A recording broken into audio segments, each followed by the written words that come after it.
This is the first video ever to hit 1 million views on YouTube. And these are the Nike Tiempo boots Ronaldinho wore in one of the most talked about clips of all time. We went in search of the boots and talked to those who remembered the commercial's awesome cultural impact. I don't have the real one. I have the next best things. It's a great opportunity to have such like memory on hand like this, you know. It might be hard to imagine now, but there was a time in the internet's infancy when there was no global all-access video platform. That was until 3 PayPal colleagues started YouTube, with the first video, Me at the Zoo, featuring founder Jawed Karim, being published on the 24th of April 2005. And that's pretty much all there is to say. Just months later, from a golden case, a pair of white and gold Nike Air Legend Tiempos were handed to the man who'd won the Ballon d'Or earlier that year, Ronaldinho. Ronaldinho not only recovered the smile of Barca fans, also recovered the smile of people in Catalonia. Obviously, he already had that flair, you know, that special something about him back when he played for PSG. Ronaldinho has always been like a symbol of pure joy of football. It's quite simple, but at the same time, it's everything about football, you know. Not only a magic player, Ronaldinho was also a happy player. I think this is contagious.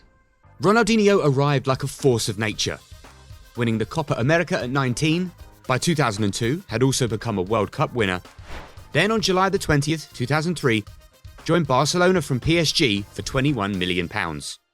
I remember, I'm a Manchester United supporter. You probably also remember back when Beckham left for Real Madrid, there was a lot of talk about Ronaldinho joining from PSG. So, you know, I watched a lot of videos and I was ready for Ronaldinho at Manchester United. And then, you know, life happened and he moved to Barcelona because apparently United didn't close the deal fast enough.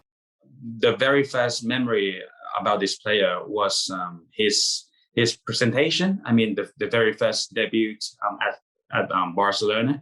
I remember how he performed the tricks in front of the photographers. You know, that was like brilliant, and it was like, oh, who is this player?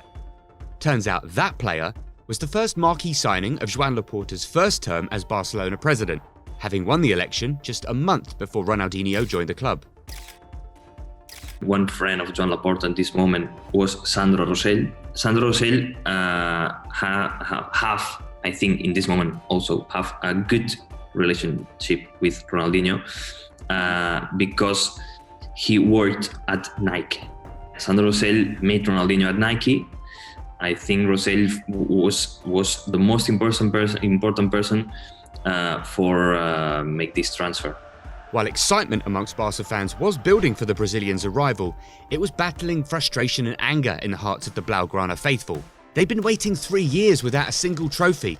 Then came his home debut against Sevilla, and the game was played on Tuesday the 2nd of September 2003 at midnight. This named the Gazpacho Match. The Gazpacho Match?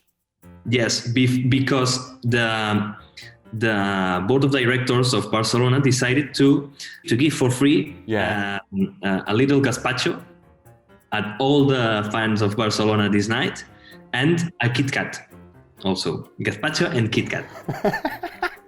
What a random combination of things. It was extraordinary. It was one of the best matches I've seen in Camp Nou. How does it make you feel to know that you were there for that moment of history? I remember my grandfather eat his gazpacho and my gazpacho, and I eat the 2 Kit Kats. Kit Kat from my grandfather and my Kit Kat. I remember that. That sounds like a fair compromise. It was a big night. It was a big night. At the time that Nike released this advert, they had a legacy already of having produced some incredible adverts. I mean, they were big budgets, big stars, lots of names, like big directors as well. They were like movies. They were. But then this particular video, it was a huge departure from them really, because it's one camera, one guy, handheld. Like the brief must have just been, give him the boots and then see what happens. obviously you could say that it marked like a change in how you do marketing, but Nike went back to all these big budget marketing films, especially around the big tournaments after that Ronaldinho moment in 2005. I think it made them understand that going viral is important. And I think that really was like a tentpole moment for not just Nike, but for football marketing in general, that they saw, okay, we use these superstars in a different setting, in a different way. We make them a little bit more human, although what Ronaldinho does isn't really human, but you know, it's just a standard setting. People watch a video that it could be made by him. It's a little advert with a big star, but a proper big star. It's only a great star in the pitch playing with Barcelona, and the rest of his time he's a normal person. I'm going to ask you the next question together. Okay. Was it real? Do you care? No, and yeah, I do care. I don't think it was real, and I think, you know, they've come out and said different things at different points. Obviously, they said it was real at the beginning. I think it's clear now that it's not real. Do I care? I shouldn't, but as like a creative guy, I've been making YouTube videos for Unisport for like 13 years. I think it's brilliant, right? Because obviously it was outrageous what he did, but it was the discussion. I think that's what really made it a success. The physical entity itself, the boot. I don't have the real one, which, yes, am I a bad football boot nerd? Sorry, I am. I have the next best thing. So basically the boot in the video was the first Tiempo Air Legend one. And that was made specifically for him in white and gold. And rumors were back then that his boots were made with 24 karat gold, the swoosh and the tongue, which was pretty awesome.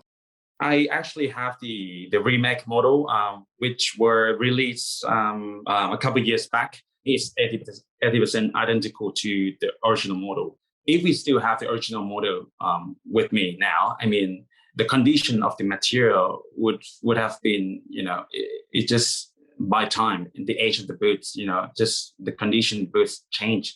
But when they do the remake, you can feel, you know, this feeling. You know, I used to have this feeling, you know, touching the boots back in the day, and then they made it. Then, you know, to me, it's a great opportunity to have such like memory on hand like this. You know, it recalls you lots of memories. You know, the ad, you know, the time that you try to duplicate the tricks of the players. You know, the fact that Ronaldinho, maybe he didn't deliver as many trophies, as many medals as one would expect a player of his caliber, considering the magnitude of his impact still. Do you think there's a sense that maybe while he maybe could have underachieved from a footballing sense, culturally speaking, his influence is one of the biggest of players in recent times? Mate, I don't think we give Ronaldinho enough credit in terms of that, because the fact that he brought in that sort of playful style, where it was okay to showboat. So I don't want to blame Ronaldinho and belittle his achievements, because he's meant so much more than just winning a trophy. And I think he's affected football so much that his legacy is actually greater, being the player he was, rather than if he just won 10 more trophies and not really made a change in the way we think and play football today. The players he's inspired, the young players coming up today with a lot of skill. I mean, would Neymar have been the same player without Ronaldinho? I don't think so. So he changed an entire way of playing football for me, or at least he led the way. He was like the lighthouse, the beacon of playing football, where you can basically just express yourself, have fun, do what you want, no rules.